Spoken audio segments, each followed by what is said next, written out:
But we Muslims, we have many excuses. Many Muslims tell me that when we speak to the non-Muslims,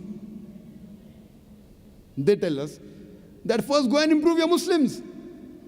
First go and improve your Muslims. See what they're doing, then come and speak to us. So because the Muslims ourselves are not good, they aren't pious, that's the reason we can't do dawah to the non-Muslims. Today, there are hundreds of thousands of Christian missionaries throughout the world. I ask the question.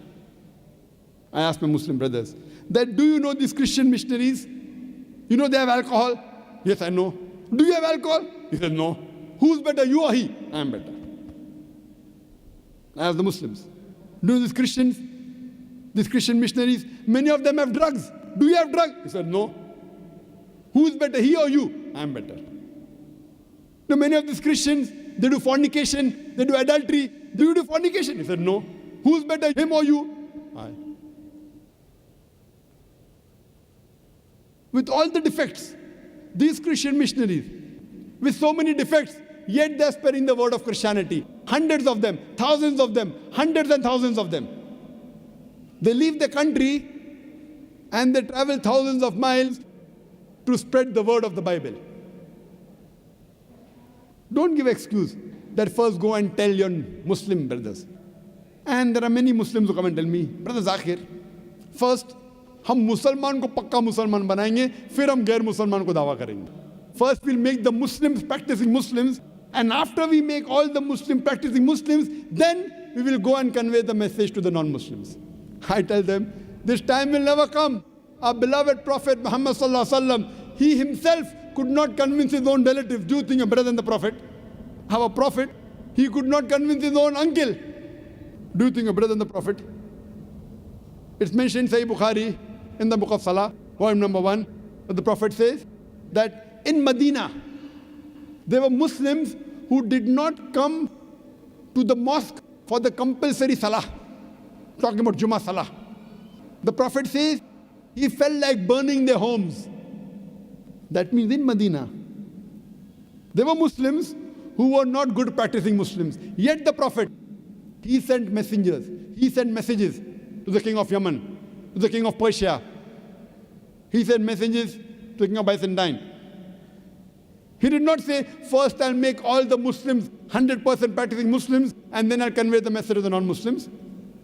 You have to do both simultaneously. When you meet a Muslim, fine, do Islam with him. When you meet a non-Muslim, do dawah to him. Both are equally important, dawah and Islam. But if no, which is more important? Both are important. No, which is more important? So I asked him the question. Suppose a patient of heart attack comes to a doctor, stroke. And a patient of common cold comes. And the doctor has limited time. Who should he treat?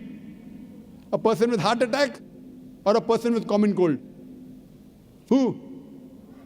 Heart attack. I'm talking common cold, not swine flu. Huh? Even if swine flu comes, heart attack is more important. Swine flu, it is a media hype. That's another question, we won't deal it now.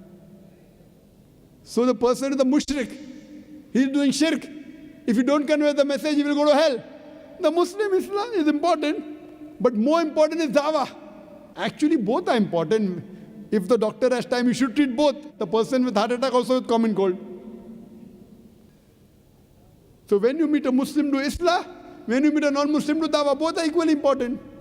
Do both. You can't say, I'll first make all the Muslim pakka Musliman and then do dawah. That time will never come. Our beloved Prophet Muhammad sallallahu alaihi wasallam in the Hajjatul Wida, in the last khutbah he gave, in the last pilgrimage, there were about 110,000 Sahabas. He asked them, that did I deliver the message to you? And all of them said, Bayshak.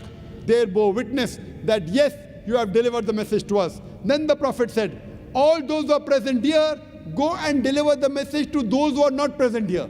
And do you know, out of 110,000 Sahabas, more than 90,000 Sahabas, they are buried outside Arabia. Doing what? Making Musalman pakka Musalman, making a Muslim more pious Muslim. They were buried outside Arabia doing dawah to the non-Muslims.